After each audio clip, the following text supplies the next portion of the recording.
What is going on, everyone? Welcome back to the channel. I'm your host and today is April 10th, 2026, and let me tell you, the market is absolutely wild out there right now. We've got AI darlings getting crushed, a tech giant ripping higher against all odds, and one legacy chipmaker that has quietly gone on one of the most explosive runs we've seen in years. We are breaking down the top 5 stocks you need to have on your radar right now with full technical analysis, key price levels, and my honest take on where each one is headed over the next 3 months. Let's get straight into it. Alright, let's kick things off with Palantir, ticker PLTR, and honestly, this one hurts to look at if you've been long since the highs. Palantir is down 7.3% today, trading at $130.49, and volume is absolutely screaming. We're looking at nearly 92 million shares traded versus an average of around 48 million, that's a volume ratio of 1.91, almost double the normal activity. When you see that kind of volume on a down day, it tells you institutional money is actively repositioning, not just retail panic selling. Now let's talk technicals because this chart is telling a very clear story. Palantir is trading right at its 200-day simple moving average, which sits at 130, that is your critical line in the sand. The 20-day SMA is up at 149, the 50-day is at 144, and the stock is below both of those, so the short and medium-term trend is firmly bearish. The RSI has dropped to 32.5. Now, RSI below 30 is technically oversold, and we are knocking right on that door. That suggests sellers are exhausted and a relief bounce could be coming. From a 52-week perspective, this stock hit a high of $207.52 and has essentially been cut in half from those levels. The 6-month low is sitting at 128.84, we are barely holding above that. If that support breaks, we could see a flush down toward the $115 to $120 range. On the upside, a recovery bounce would likely face resistance at the 50-day moving average around 144 to 145. The bull case here is that Palantir's AI and government contract business remains fundamentally intact, and the PE of 207 reflects very high growth expectations. The bear case is that at a $312 billion market cap, the valuation is still not cheap even after this brutal correction. My 3-month price target is $150, but that assumes the broader tech sell-off stabilizes. I'm rating this as speculative by near current levels with a medium confidence. This one is not for the faint of heart. Okay, moving on to the standout performer of the day, Amazon, ticker Amazon up 5.6% to $233.65. In a market where tech is getting absolutely beaten up, Amazon is moving the other direction, and that is a very important signal. Volume came in at 65.7 million shares versus an average of 40 million, a volume ratio of 1.63, so this move has real institutional participation behind it. Let's dig into the technicals. Amazon is now trading above both its 20-day SMA at 210.76 and its 50-day SMA at 213.50.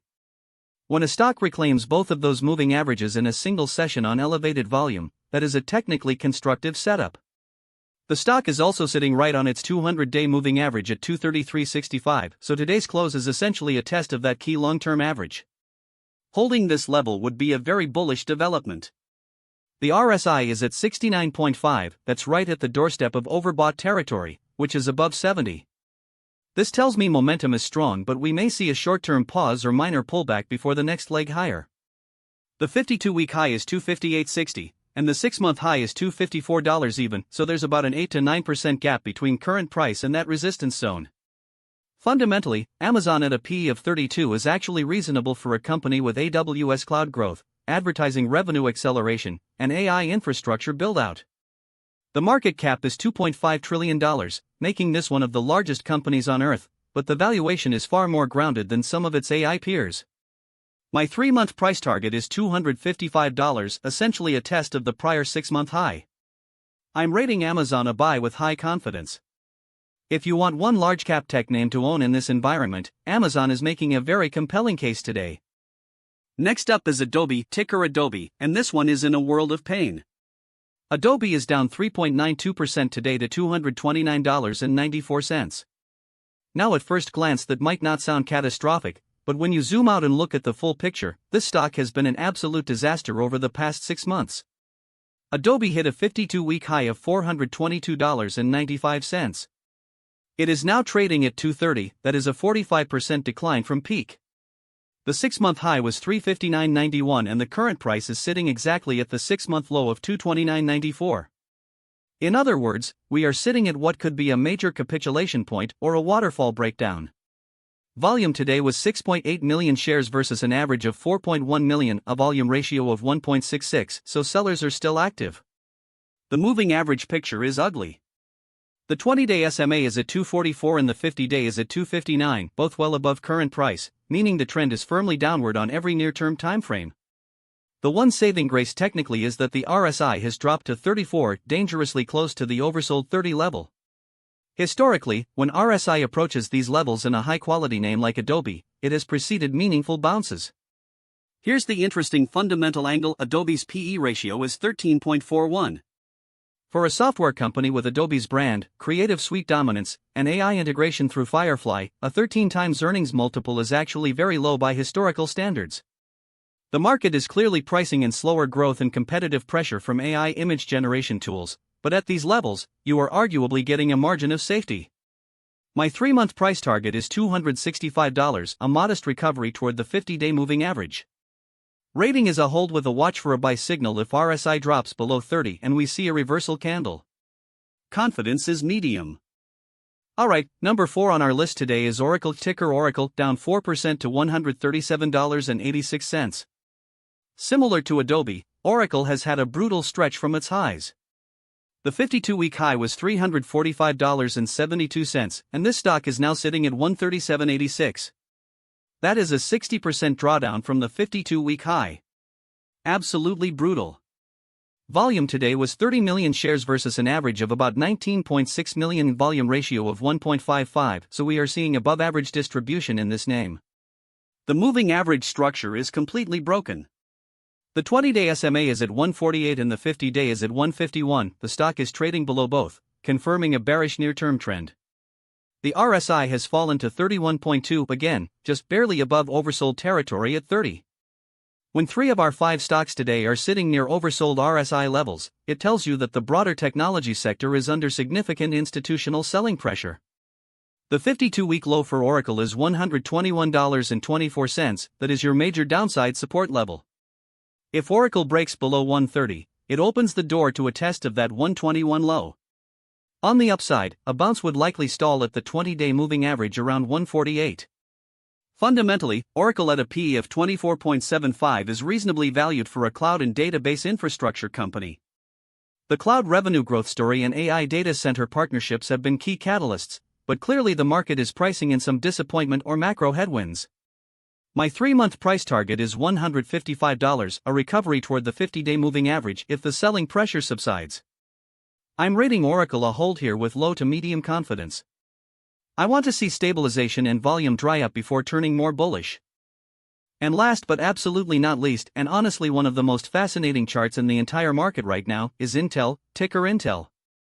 Intel is up 4.7% today to $61.72, and this stock is on an absolutely jaw-dropping run.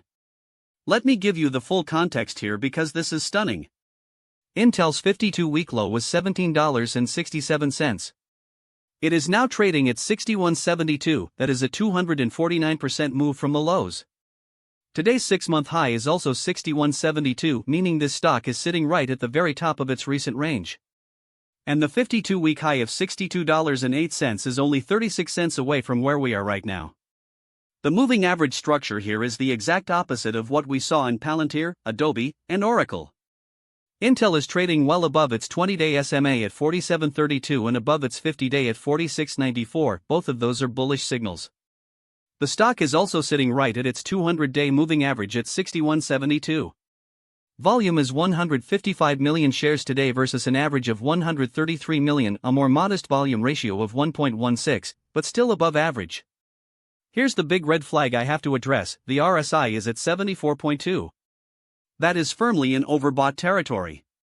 RSI above 70 signals that the stock has moved very far very fast and is due for either a consolidation or a pullback.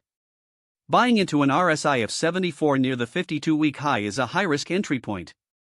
The PE ratio shows 0, which typically indicates the company is not profitable on a trailing basis or the data is not available, reflecting Intel's recent restructuring and turnaround efforts. If Intel breaks above $62.08, the 52-week high, with volume conviction, that could be a major breakout signal. But if it gets rejected at that level, a pullback to the $50 to $55 range is very possible. My 3-month price target is $68 on a breakout scenario. I'm rating Intel a hold with medium confidence. If you're already long from lower levels, consider taking some profits here. New entries should wait for a pullback toward the $55 range for a better risk-reward setup. And that is your complete breakdown of the top 5 stocks to watch on April 10, 2026. Quick recap: Amazon is the clear standout with a buy rating and high confidence. Palantir is a speculative buy near oversold levels for the risk tolerant. Adobe and Oracle are holds as we wait for stabilization. And Intel is a hold near overbought territory after a monster run. As always, none of this is financial advice. Do your own research and manage your risk. If you got value from this video, smash that like button, it genuinely helps the channel grow. Hit subscribe and ring that notification bell so you get every daily breakdown. Drop your thoughts in the comments below. Are you buying the Palantir dip or does this have more downside? I want to hear from you. See you in the next one. Take care and trade safely.